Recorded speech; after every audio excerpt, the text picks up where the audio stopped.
और आत्मदेव ब्राह्मण बार बार लोगों से प्रताड़ित होते थे। मन में आया इससे बढ़िया आत्महत्या करके मर जाओ। याद रखना, आप लोग कोई चक्कर में मत पड़ना, ये कथा सुन लो। आत्महत्या करना महापाप है। ना तो ये शरीर हमारा है, ना ये जीवन हमारा है। हमारा शरीर होता तो हमारे हिसाब से चलता, क्यों? और हमारा जीवन होता तो हमारे हिसाब से चलता। अभी बैठे हैं, सुबह का पता नहीं।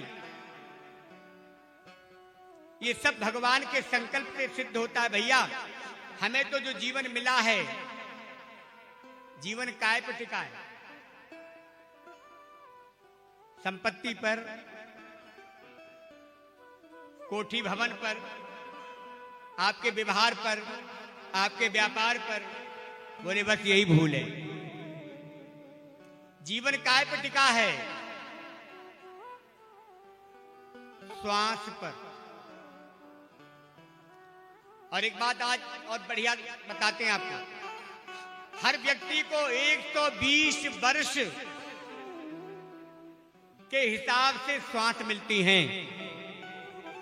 जब वो संसार में आता है तो 120 वर्ष की श्वासें लेके आता है। और पर डे कितनी श्वासें मिलती हैं? प्रतिदिन के लिए कितनी श्वासें मिलती हैं मालूम है आपको? सब कुछ दुनिया का ज्ञान है हमें। हमने हवाई जहाज में उड़ा दिए। जो हम रोज क्रिया में रहते हैं, हमें नहीं पता है हमारी श्वासें कितनी आती हैं। 1 मिनट में कितनी श्वासें आती हैं? महत्वपूर्ण विषय है। कितनी श्वासें आती हैं 1 मिनट में?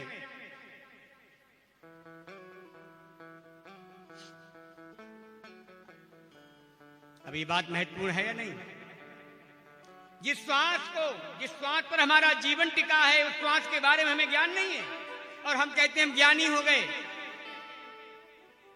स्वस्थ व्यक्ति को 1 मिनट में 15 श्वासें आती हैं। कितनी आती हैं? 15। अब भूलना मत।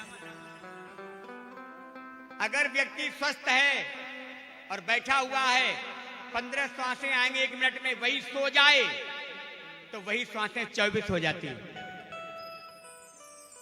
कितनी हो जाती हैं? 24।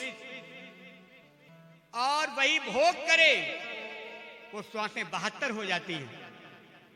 और वही योग करे तो 3 मिनट में 1 श्वास हो जाती है। वही ध्यान करे, योग की क्रिया में हम जब विद्यार्थी जीवन में थे तो 6 मिनट का अभ्यास था। और महर्षि योगी के यहां हमने कुछ दिन पढ़ाया भी।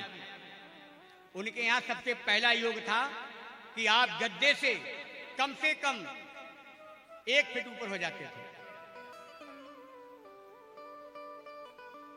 ध्यान क्रिया।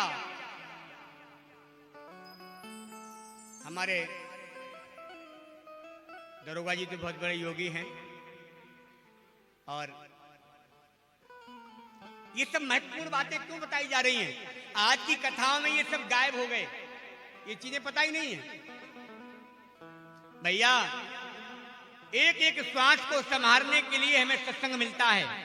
एक एक श्वास अमूल्य है, कीमती है। इसका सदुपयोग करिए, दुरुपयोग नहीं होना चाहिए।